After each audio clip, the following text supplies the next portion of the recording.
work smarter, not harder. You hear that being said oftentimes. You hear that by different, self-improvement people or business personalities or other types of people. People say, hey, you got to work smarter and not necessarily harder. So I feel that you got to do both, because the only way oftentimes you can get to working smarter is by working harder. You see, when you're kind of earlier in your career, or maybe not even earlier in your career, but earlier in any endeavor, you don't know what you don't know. In NLP, they call it unconscious incompetence, right?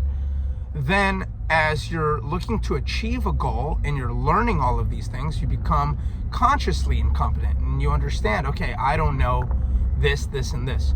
So you're working really, really hard. You need to work really, really hard to learn as much as you can and figure out what you don't know and figure out what you need to know in order to achieve the next step. Well, in addition to that, you need to also take the actions necessary in order to get closer towards achieving your goals, right? So in sales, that's knocking on doors. You have to knock on a ton of doors. But in the beginning, you're knocking on these doors and you're not really sure what to say. And you're not really sure if you're saying the appropriate things.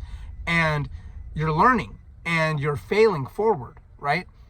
Over time, you improve and you become better and you become consciously competent. You start learning the things, the trigger words or the correct questions or the proper topics or the correct tonality, voice inflection, body language, etc., to generate better results, and you start improving there. Here's the thing, you're still working very hard throughout this time. If you want to be exceptional, if you want to get to the top 1% or top 0.1% of your field of income earners, of achievers in this particular endeavor. So you are working very, very hard throughout this entire time. However, you need to be working not just hard at the activities, but in the improvement as well. So you need to work hard in stopping what you're doing and analyzing it an hour and a half in the middle of the day, at night, after, and say, okay, here's the activities that I did today. What was effective and what was not effective? And what was effective, was it effective? Why? What were the things that made it effective? Where can I find patterns to make it effective, right? The other people that I see in this industry or in this field who are successful, are they doing those things, or are they doing something different? Or are they doing the same thing but making it look different? Or are they doing something different and making it look the same? What isn't working? And why isn't it working? Is it not working because I need to adjust it a little bit? Is it not working because I need to abandon it? Is it not working because I just need to be consistent with it and give it more time? Do I have to continue knocking on doors? Do I have to continue knocking on the same doors every month? Do I need to knock on all different doors? Do I need to find different neighborhoods? Do I need to say the same thing to way more doors and then eventually I'll get success? Or do I need to change up what I say to different doors depending on who answers them? You have to work really, really, really hard to fail, to figure out what isn't working, what is working, why, how, when, who, and continue to analyze. So you have to work really, really hard in order to work smart.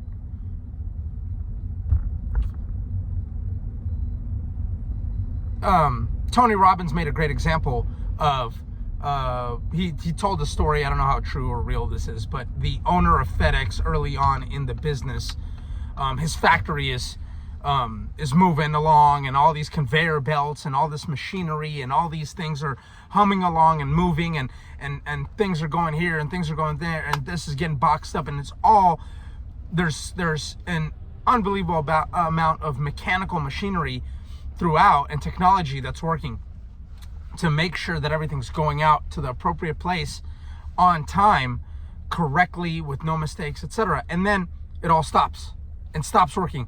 And the CEO or the owner of FedEx is tripping out. What's going on? Oh my God, it needs to stop. And he calls a mechanic to come fix it. And this guy comes, an hour later, takes a look, walks around, finds the main panel or whatever, the main electrical control mechanism. He looks at it and says, aha, found it.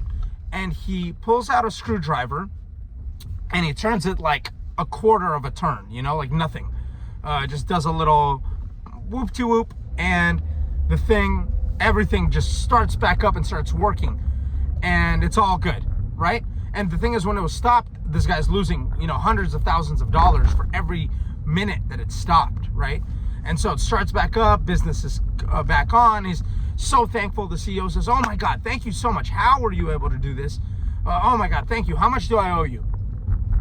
And he says, $10,000. He says, $10,000? You just came in for like 2 minutes, you found the thing, and you screwed it a little bit. Like, why don't you give me an itemized receipt for this $10,000? And he says, yeah, sure, no problem. He's got a napkin, takes a napkin, writes it on a pen and says, turning screw, $1. Knowing which screw to turn, $9,999, right? You're not paying the plumber for banging on the pipes. You're paying the plumber for knowing which pipes to bang on, okay? And that's the idea of working. You don't get there. You're not able to work smarter without oftentimes the experience. Now, you can expedite that experience through modeling, through mentorship, through seeing other people, through studying your competition, right? Through seeing other people doing things and making those mistakes, learning from them, standing on the shoulders of giants, trying things yourself, seeing if different things, different techniques, different lead generation, different operations, philosophies, whatever, if it works in your market. Maybe this works in your market, maybe this doesn't. Trying all these things, learning from your mistakes, working really, really hard to identify what's effective and then what isn't, so that you can get to the point where you could be that knowing which screw to turn, $9,999. You don't get there overnight. You can expedite it, you can become better at it, and you can learn. But that's where I hear people say, well, I just work smart, I don't work hard. I don't have to work hard, right? I've heard people tell me like, oh, I just get into the office at like 9 or 10, I'm done by 2 or 3, and I'm all good, and I make a ton of money, and that's because I work a lot smarter than everybody else.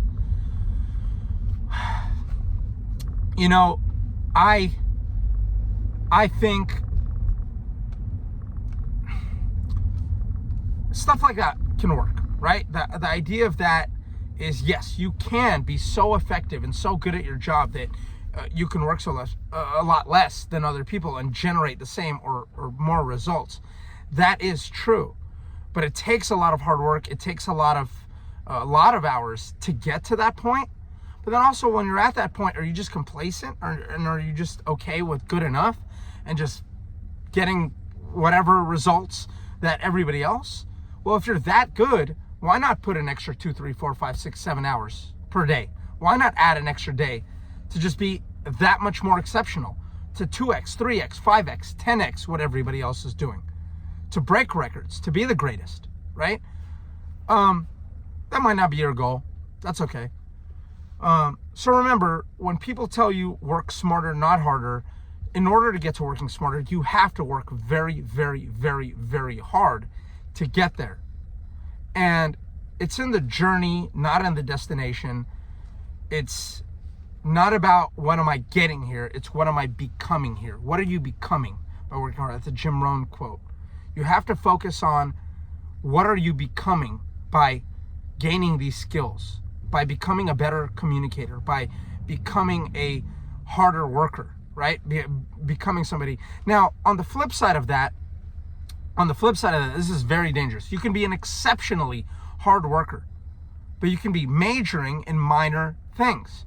You could really be focusing on this minutia, on these small details, and stressing over things that do not really generate any kind of meaningful impact, but you spend a disproportionate amount of time working on some of these things, and stressing over some of these things that you don't generate much results. So you need to be careful and not fall in that trap, because I know a lot of people, not a lot of people, but I know some people who are very, very, very hard workers, and they're willing to put in the time, they're willing to put in the hours, and they're ready to go.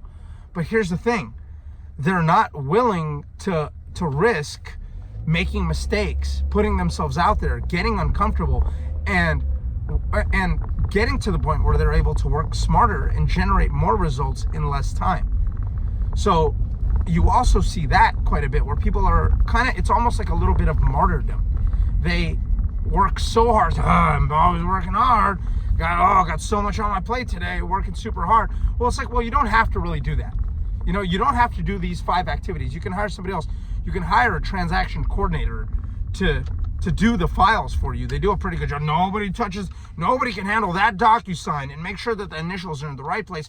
Like me, I need to spend that extra 3 or 4 hours, 7 hours, 10 hours of time to do that, rather than pay a virtual assistant in the Philippines $400 to do it, or $300 to do it, or $200 to do it, right? So that is, you have to be very, very, very careful to understand that, hey, you do have to work really, really hard, but you have to spend a good amount of time also analyzing, is this effective? Is somebody else able to accomplish this same thing that I'm accomplishing in a fraction of the time, with a fraction of the amount of work, at the fraction of the cost? Is that happening? Continue to analyze that and see other people who might be doing it better than you, and drop your ego and drop this martyrdom and this addiction to super hard work, in order to actually create more results, and then have more time for your friends, family, and the things that you want to do. Thanks so much, and make it a powerful day.